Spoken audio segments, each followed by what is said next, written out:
Bienvenidos, bienvenidas a la presentación del libro en el marco del INAFES 2024, Teotihuacán, presente imperfecto, diálogo de saberes. Y en esta mesa pues vamos a dialogar entre puros sabios y sabias, o sabias y sabios, ¿no? Les voy a presentar solamente a Rodolfo Rosa Salinas, porque él va a ser el presentador. Tenemos la obra que escribió Laura Rodríguez Cano, Rodolfo Rosa Salinas, Ricardo Reina Granados, Israel Martínez Corripio, Valentín Peralta Martínez, Aquetzali Mora Jiménez, Sanskari Usur, Ponce Melgoza, con tradición escrita, tradición oral, estudios de lenguas de Mesoamérica del siglo XVI al XXI. Y le dejo la palabra a Rodolfo Salinas para que nos haga favor de moderar. Pues muchas gracias. Muy buenas tardes a todos los que nos acompañan en esta presentación del libro.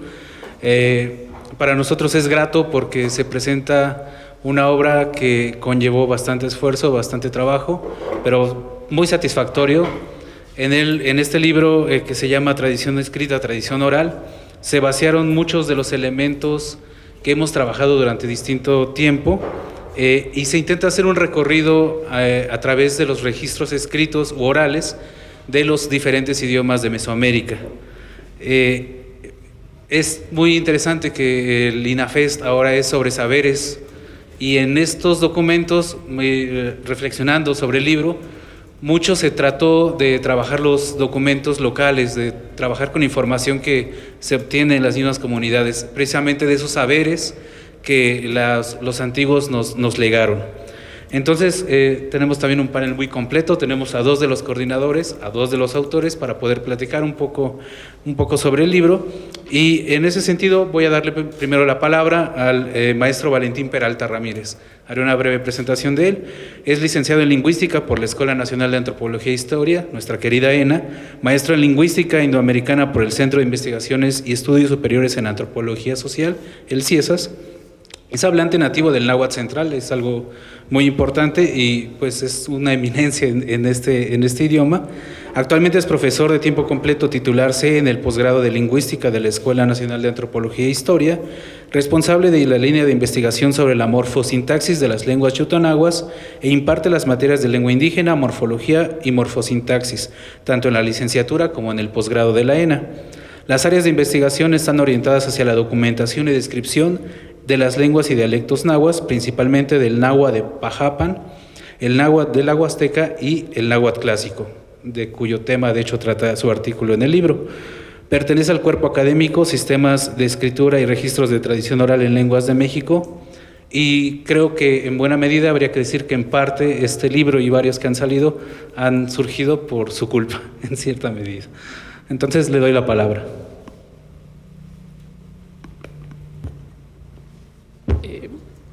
Buenas tardes. Muchas gracias, Rodolfo, por la presentación y muchas gracias a todas las personas que están presentes. ¿Se escucha? Sí.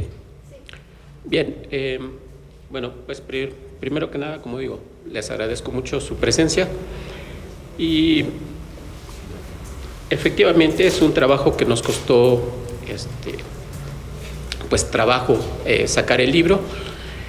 Pero la idea de publicar un libro de este tipo tiene dos objetivos principales que están suscritas dentro de las tareas sustantivas del INA y de la Escuela Nacional de Antropología e Historia. Por un lado, una de las tareas importantes que tiene la Escuela Nacional de Antropología e Historia tiene que ver con la investigación y preservación de las lenguas indígenas de México.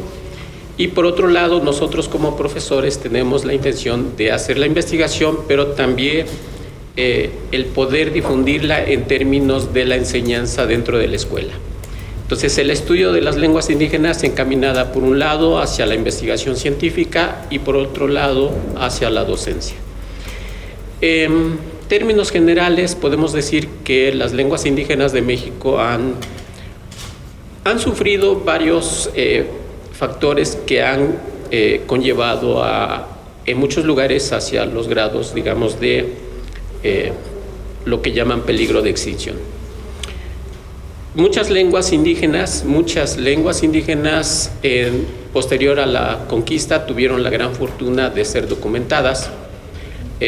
Una de ellas, por cuestiones históricas, el náhuatl recibió este gran favor de parte de los frailes y de muchos indígenas letrados en el llevar a cabo una documentación.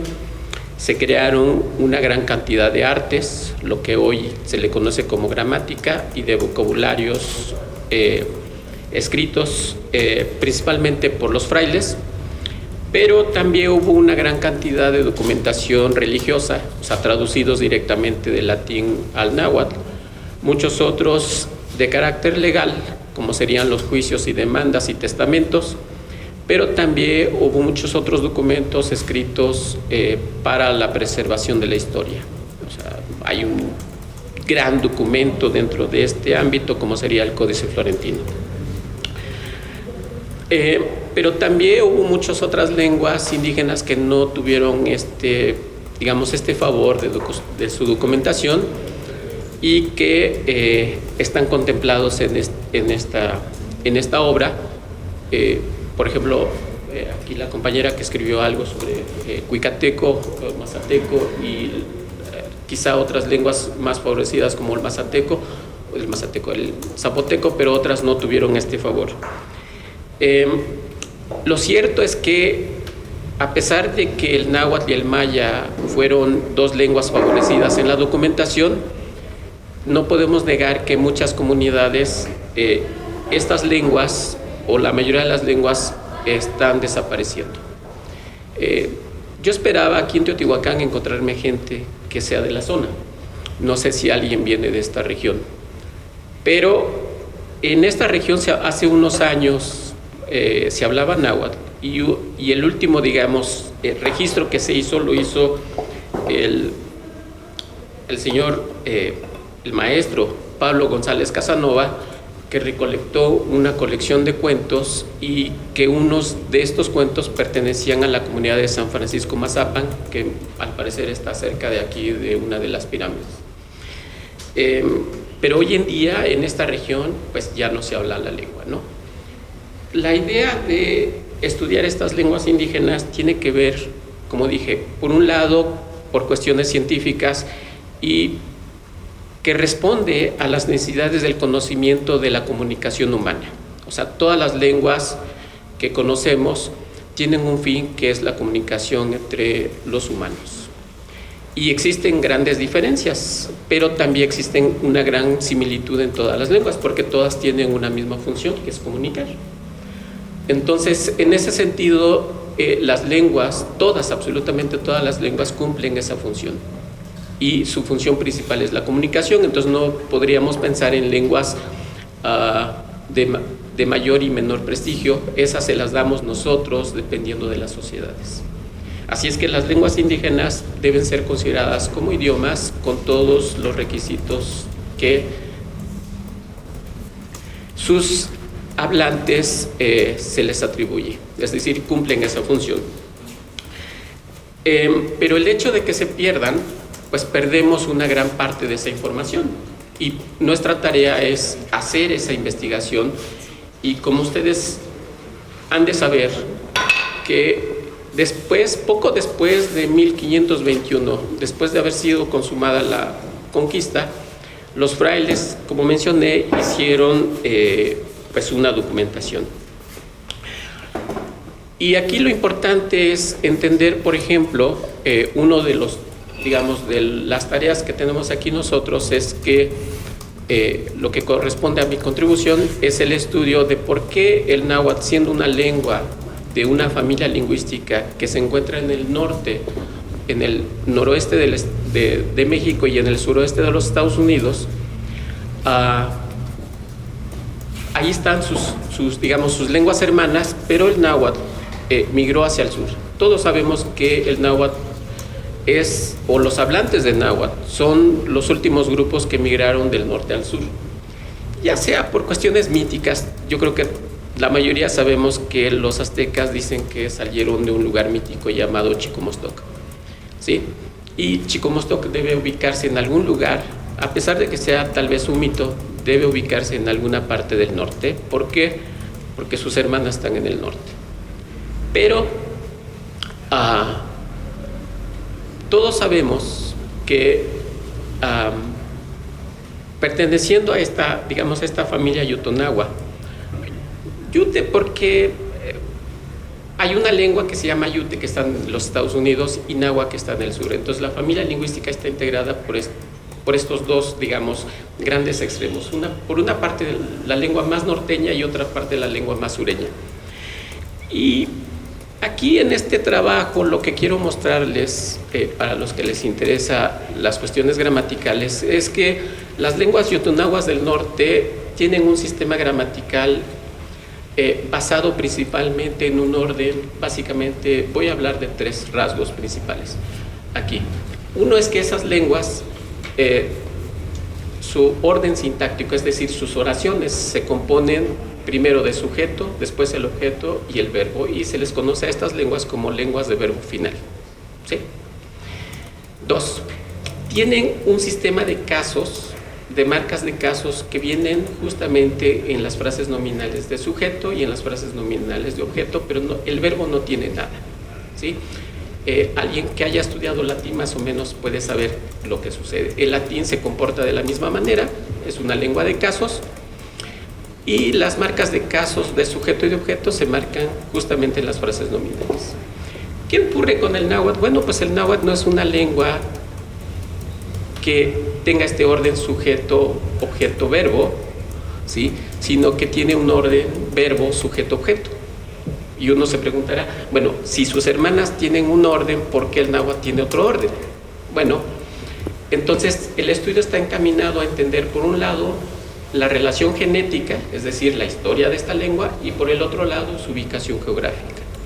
Bueno, el náhuatl, Teotihuacán es un área cultural que integra lo que se llama Mesoamérica, y las lenguas de Mesoamérica tienen este orden, verbo, objeto, sujeto.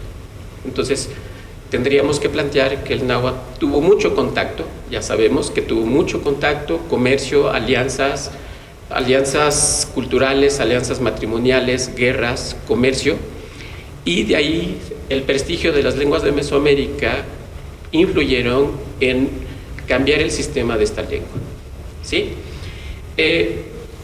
Entonces, en este libro lo que intentamos es de alguna manera sustentar ciertas investigaciones que se ubican dentro de la ciencia lingüística para entender la comunicación humana y cómo se insertan las lenguas indígenas en este panorama general de las lenguas del mundo. Y al mismo tiempo tratamos de orientar las investigaciones para la cuestión de la enseñanza y la reconstrucción de las lenguas, y esa es parte de esta contribución en este libro, y esperamos, digamos, por un lado, en la formación de nuevos estudiantes, de nuevas personas interesadas en el conocimiento de las lenguas indígenas. Como dije, no mirarlas como parte de un cierto sector, sino contemplarlas dentro del ámbito de las lenguas del mundo. Es decir, las lenguas indígenas, como quiero recordarles, nosotros los consideramos a las lenguas indígenas como parte del sistema de comunicación humana, ¿sí? Como cualquier otra lengua, como el inglés o el japonés. Es decir, el japonés tiene un sistema, digamos, de casos, igual que las lenguas yotonaguas del norte, ¿sí? Y el náhuatl es una lengua que se parece mucho a las lenguas mijezoques, que se parece mucho a las lenguas mayas, ¿sí? ¿Por qué? Pues porque están insertas dentro de la misma área cultural. No solo Mesoamérica como parte de lo que definió Paul Kirchhoff como vida material, sino como parte de la cultura inmaterial. Es decir, dentro de esto está inscrito estas investigaciones, y la idea es formar gente interesada en la preservación de las lenguas indígenas, no solo en términos de el aprendizaje para comunicarse, sino en términos de entender los sistemas humanos. Y esa es un poco la idea. Y esa sería parte de mi contribución y parte de lo que me gustaría platicarles. Muchas gracias. Si tienen alguna pregunta. Bueno, ya lo dije. Bueno, muchas gracias, maestro Valentín. Muy interesante su contribución, sobre todo muy incidente en esta discusión que se ha dado de Teotihuacán. Teotihuacán es náhuatl, es otomí. ¿Qué grupo indígena habitó aquí y qué lengua hablaban? Los signos, en cómo los podemos entender. Entonces, muy, muy interesante la contribución de cómo históricamente hace esta asociación. Quisiera ahora darle la palabra a otra de las coordinadoras, también responsable de que se lleve a cabo esta obra, la profesora Laura Rodríguez Cano. Ella es investigadora de la licenciatura de Etnohistoria en la Escuela Nacional de Antropología e Historia, miembro del Sistema Nacional de Investigadores y responsable del proyecto de investigación Geografía Histórica de la Mixteca Baja, Toponimia y Espacio Político del siglo VIII al XVIII. Arqueóloga por la ENA, su tesis fue galardonada con el Premio Alfonso Caso, maestra en Historia y Etnohistoria por la ENA y doctora en Estudios Mesoamericanos por la UNAM, ambas tesis con mención honorífica. Ha impartido diferentes cursos a nivel licenciatura y posgrado relativos a la arqueología y etnohistoria de Oaxaca y del centro de México. Su producción académica se puede ver en los diversos artículos y libros publicados en distintas editoriales. De hecho, traemos uno de sus libros también a la venta, que es muy reciente. Los cuales se dedican a los sistemas de escritura, especialmente de Oaxaca. Pertenece al cuerpo académico Sistemas de Escritura y Registros de Tradición Oral en Lenguas de México. Y algo que quiero destacar y que nos platique un poco, si puede, el diseño de la portada. Ustedes, si lo compran, bueno, aunque no lo compren, lo pueden ver, pero de preferencia que lo consigan. El diseño de la portada, que es muy característico, cómo se ve el área cultural mesoamericana, que es algo que platicaba Valentín, y los distintos escribas que plasman en soportes esa palabra. Estas palabras, cómo se llegan a un soporte. Entonces, fue idea también de la hora de decir, si nos puede platicar un poco de ello y le doy la palabra. Gracias. Bueno, pues muy buenas tardes. Pues muchas gracias por su presencia. La verdad es que el libro es interesante porque reúne los trabajos de dos ramas de la antropología, tanto de la etnohistoria como de la lingüística, ¿no? Valentín nos habló mucho de lo que hace la lingüística y la importancia de la lingüística ante las lenguas como sistemas de comunicación, y parte también de los trabajos que integran la obra tiene que ver con lo que hacen los etnohistoriadores a partir de entender o analizar registros que están escritos en determinadas lenguas. En el conjunto de artículos que abordan precisamente la documentación de algunas de esas lenguas vienen de otra familia lingüística. Hay especialistas que dicen que es la familia lingüística más antigua de Mesoamérica, que es la familia otomangue. Y entre esas lenguas de la familia otomangue pues están tanto el mixteco como el popoloca o inguiba, el mazateco y el cuicateco, que ya nos platicará después Aquetzali, y el zapoteco, ¿no? Entonces, y la otra familia lingüística de la que habla el libro es la maya, ¿no? Que ahorita no tenemos ningún autor que hable sobre lo maya, pero varios de esos artículos se concentran en lo que es la familia otomangue, y básicamente sobre tanto de los registros escritos en documentos novohispanos como conjuntar en el análisis la tradición oral.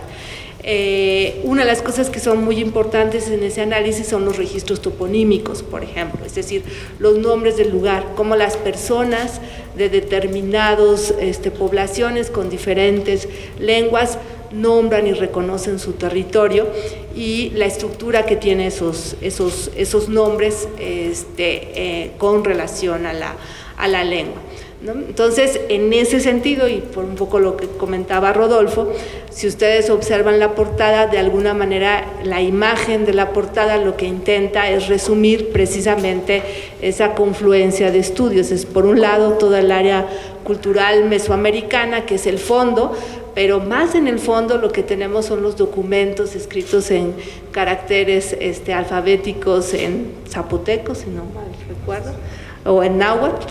Sí, en náhuatl estoy viendo, claro, que viene de un códice del sur de Puebla, hablando de Puebla, hacia allá, y sobre esa área cultural aparecen 3 escribas de distintas regiones, una escriba del centro de México, mujer, que aparece en el Códice Telleriano Remensi. Después tenemos un escriba en uno de los códices de la región de Hidalgo, es un códice que habla de las cuentas de la comunidad, donde tenemos al escriba y su tintero, y finalmente los escribas mayas, que aparecen en diferentes representaciones en vasijas pintadas, donde se les ve el soporte donde van a pintar, el códice donde van a pintar y los pinceles que utilizan para registrar, hacer el registro escrito, ¿no? Entonces es un poco esa idea de esos escribas que están haciendo el registro de finalmente los códices y los documentos que nos van a legar, y por otro lado todos ellos tienen adelante de su boca una vírgula de la palabra, es decir, también de alguna manera lo que ellos escriben son las tradiciones orales y los saberes de los habitantes antiguos. Entonces a mí la verdad es que el diseño de la portada me gustó mucho. Por el espacio no podíamos poner toda la variedad de escribas y de lenguas que teníamos, como una reunión en la que todos platicaran, pero realmente al menos a la diseñadora de la portada de la ENA quedó muy bien la idea, o sea, pudo de alguna manera resumir la idea que teníamos sobre la imagen que tuviera la portada como reflejo de esos estudios, ¿no?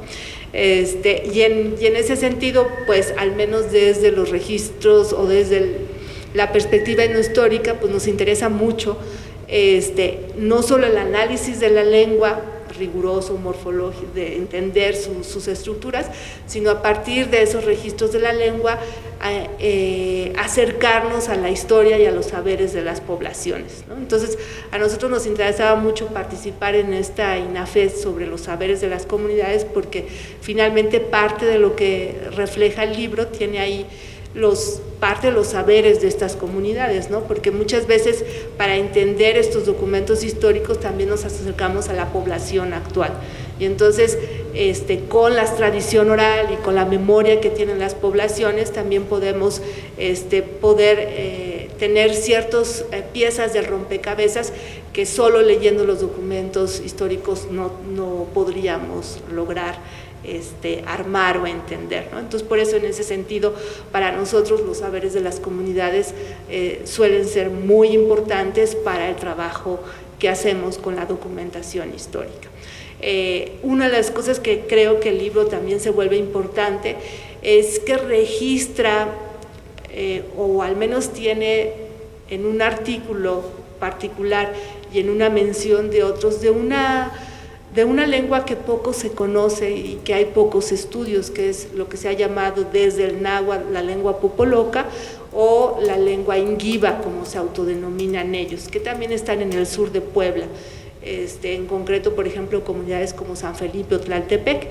Y uno de los últimos artículos del libro lo que nos narra es precisamente toda la tradición oral que hay en estas comunidades sobre un héroe cultural que es Mazatzin, ¿no? Entonces, en Teotihuacán y entre los mixtecos el héroe cultural que tenemos es Quetzalcóatl, entre los popolocas o los inguibas el héroe cultural que tenemos es Mazatzin en su historia. Entonces también nos abre de alguna manera los ojos para ver otras formas o otras historias que generalmente siempre nos centramos en lo náhuatl y que otros pueblos son de alguna manera, sus historias no son tan visibles, ¿no? Y entonces un poco lo que el libro intenta en ese sentido es ver la historia de diferentes pueblos de igual manera que lo que sabemos de nahuas y de mayas, ¿no? Y con ese termino mi participación. Ya mi artículo sobre los mixtecos ya se los dejo para que ustedes lo lean. Muchas gracias. Muchas gracias, Laura.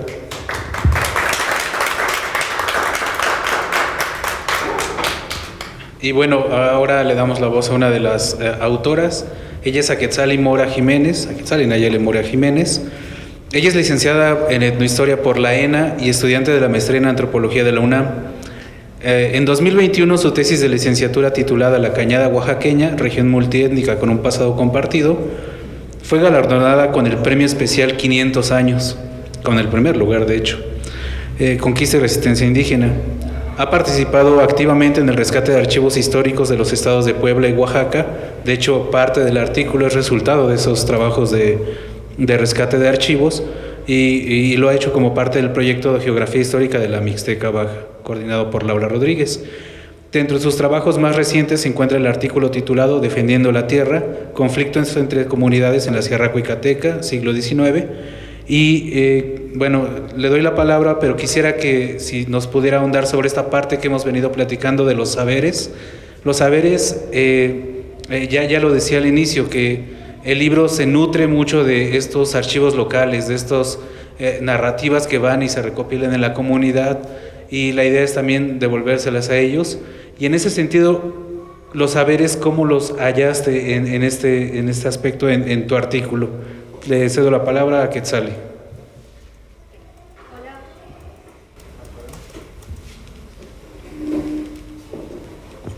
Buenas tardes, muchas gracias a todos por su presencia y bueno, también agradezco a los organizadores por la invitación y bueno, quiero dar también un agradecimiento a la doctora Laura por la invitación en su momento para poder participar en esta obra que hoy podemos tener aquí, que me emociona mucho porque fue uno de los primeros textos que pude escribir y que posteriormente formaron parte de la investigación que realicé para mi tesis de licenciatura. Entonces, me emociona mucho ver estos primeros trabajos que realicé para poder hacer esta investigación. Bueno, en general creo que el texto que yo presento en este libro se enfoca en el análisis de los nombres del lugar de 3 comunidades dentro de la Sierra Cuicateca en el estado de Oaxaca. En específico son las comunidades de Chiquihuitlán de Benito Juárez, hablantes de Mazateco, y Cuyamecalco, Villa de Zaragoza y Santana Cuauhtémoc, que las dos son hablantes de mixteco, aunque hoy en día pues es una lengua que se está perdiendo dentro de las comunidades.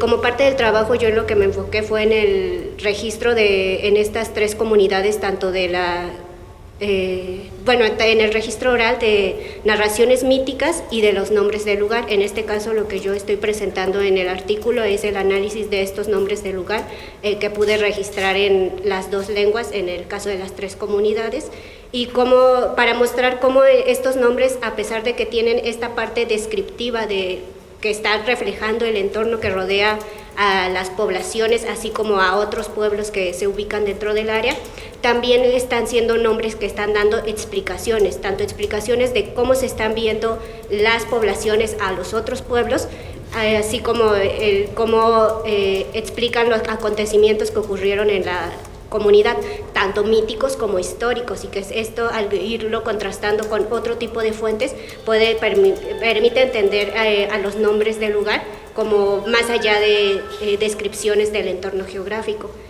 Para ello, dentro del trabajo que yo realicé, retomando a otros autores, planteo una división de los nombres a partir de diferentes elementos que se componen tanto de la lengua como de los elementos que están utilizando para las descripciones, algunos de ellos que se quedan simplemente en la descripción del entorno, pero dentro de ellos resulta importante la presencia de otros que están siendo explicativos, que se están refiriendo tanto a sitios importantes de la comunidad donde ocurrieron acontecimientos míticos, principalmente recorridos de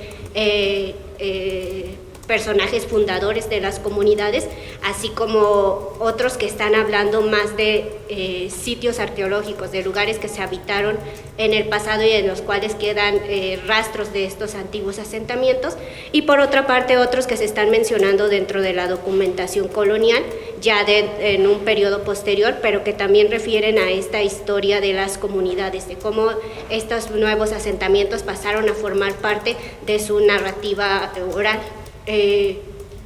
Creo que fue algo también relevante dentro de la investigación, el cómo la población estaba reconociendo a estos sitios, dándoles la importancia a partir de nombrarlos, y justamente el trabajo de ir con las comunidades a poder hacer estos registros y los recorridos en los que ellos iban narrando estos mitos y posteriormente contrastarlo con lo que la documentación escrita estaba refiriendo sobre algunos de estos lugares, permitió entender tanto la toponimia como otros aspectos de la historia de las comunidades, que fue, creo, lo relevante del trabajo en conjunto con las comunidades para poder entender una historia de la que poco se sabe y que el análisis conjunto permitió brindar un aporte y bueno, proponer algunas hipótesis de la llegada y distribución de estas comunidades dentro de la zona, que es algo importante para las comunidades, el conocer su historia y sobre todo el pasado del que no se conoce mucho y que para las comunidades hoy en día es algo relevante retomar esa historia como parte de su identidad y para el mismo reconocimiento de las comunidades frente a ellos mismos y frente a los demás pueblos que los rodean. Creo que es parte de la contribución que brinda el libro, que ojalá puedan consultarlo y poder revisar los otros textos que se encuentran también dentro de la obra, pues creo que hay artículos muy interesantes que justamente, como se menciona en la introducción, se trata de mostrar la importancia de la diversidad lingüística dentro del territorio, ¿no? Y no solamente en la actualidad, sino también hacia el pasado, yendo inclusive a documentos prehispánicos, donde se puede dar cuenta también de esta vitalidad de la lengua, de esta importancia, de la relevancia del conocimiento y los aportes que se pueden brindar a partir del estudio de estos, pues tanto de las narraciones míticas como de la toponimia y otros aspectos relevantes de la lengua. Y bueno, creo que eso sería todo. Muchas gracias. Muchas gracias a Quetzalí. Creo que fuiste demasiado rápido para la presentación de tu artículo, pero me parece bien, porque nos abre una ventanita para poder platicar de algunas otras cosas sobre el libro, sobre todo sobre la formación. No sé, quisiera preguntarle a los coordinadores el trabajo conjunto, porque, bueno, Laura es arqueóloga, ha trabajado la etnohistoria, se ha metido mucho en la documentación, y Valentina es lingüista. Entonces, el trabajo conjunto con otra disciplina, ¿cómo lo han percibido ustedes y cómo se percibe eso en el libro?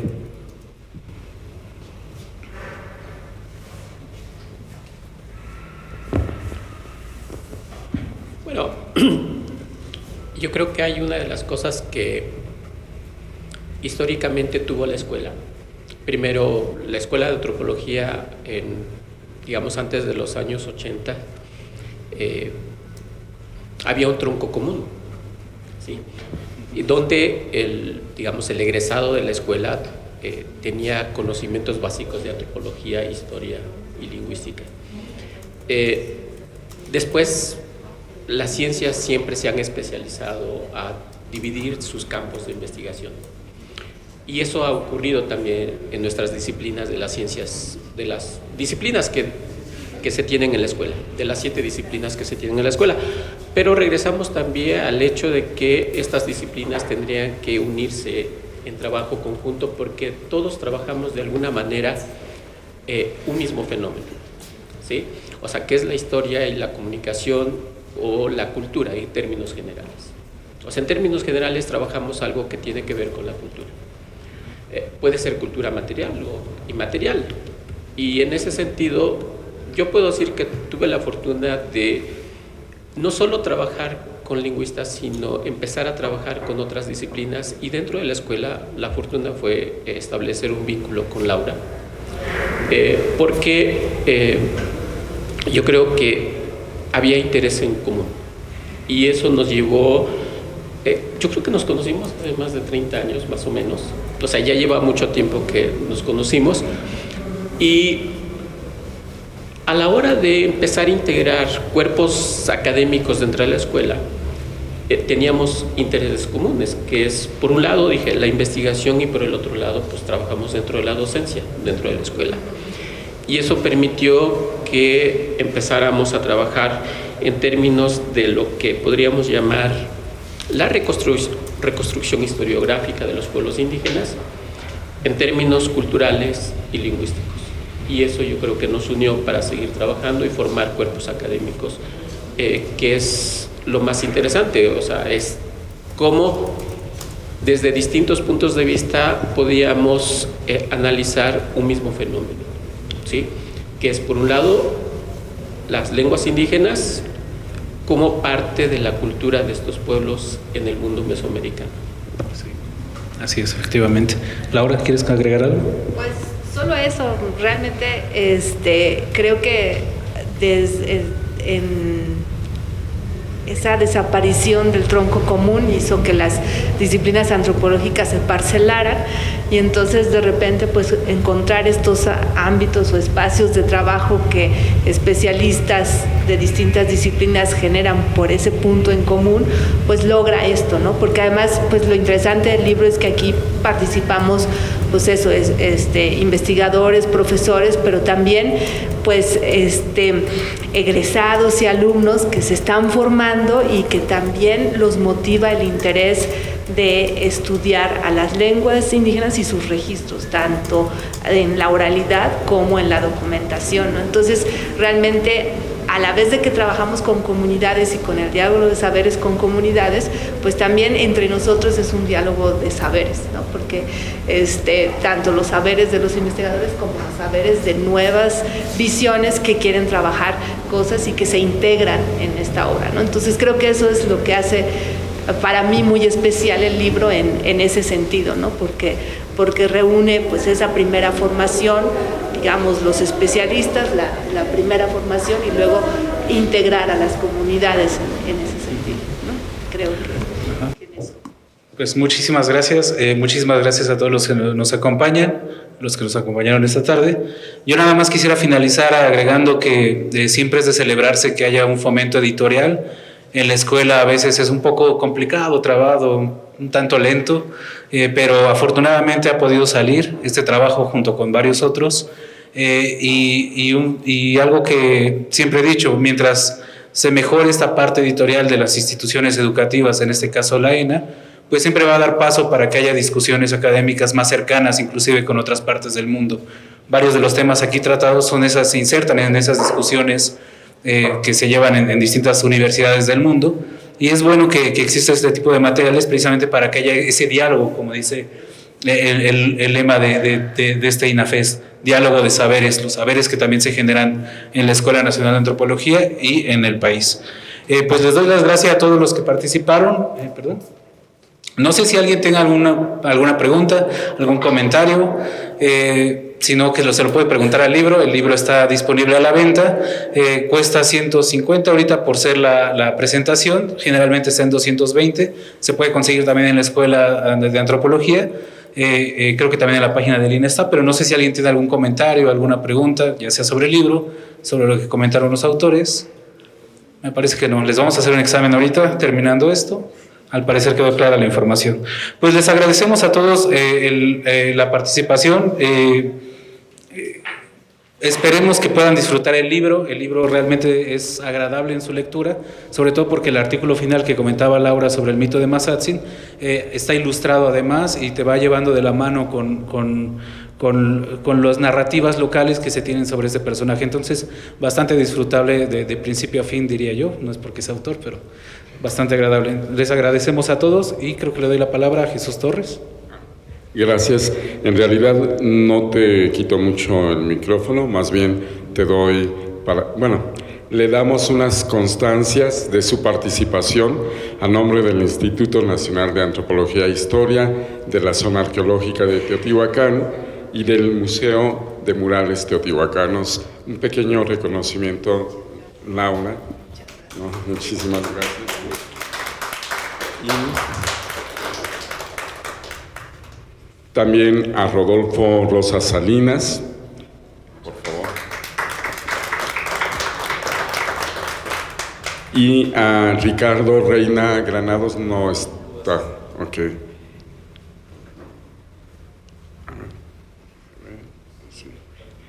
Y a Valentín Peralta Martínez, muy importante.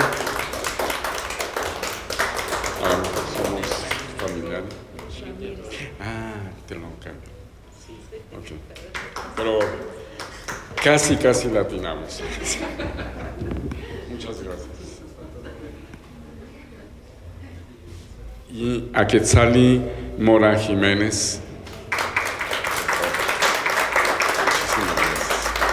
A todos ellos un fuerte aplauso por esta presentación. Y esperamos, traen unos libros que a lo mejor, no sé si ya hicieron el comercial. Perfecto, pues vuélvelo a hacer. Pues como les decíamos, traemos el libro a la venta para que lo puedan disfrutar. Está en 150. Existe hoy una promoción porque también traemos otro libro de Laura Rodríguez sobre el Códice Egerton, un manuscrito que se encuentra en Europa, en Inglaterra, y que hizo un estudio bastante ameno la profesora Laura para poder disfrutarlo. Entonces, cada uno está en 150 y si se llevan los dos, en 250. Entonces son precios de barata para que le lleven. Muchas gracias. Y les comento, no se nos vayan porque tenemos ahora una mesa de debate con Luis Alberto López Guario y Luis Alberto Martos. Esperamos.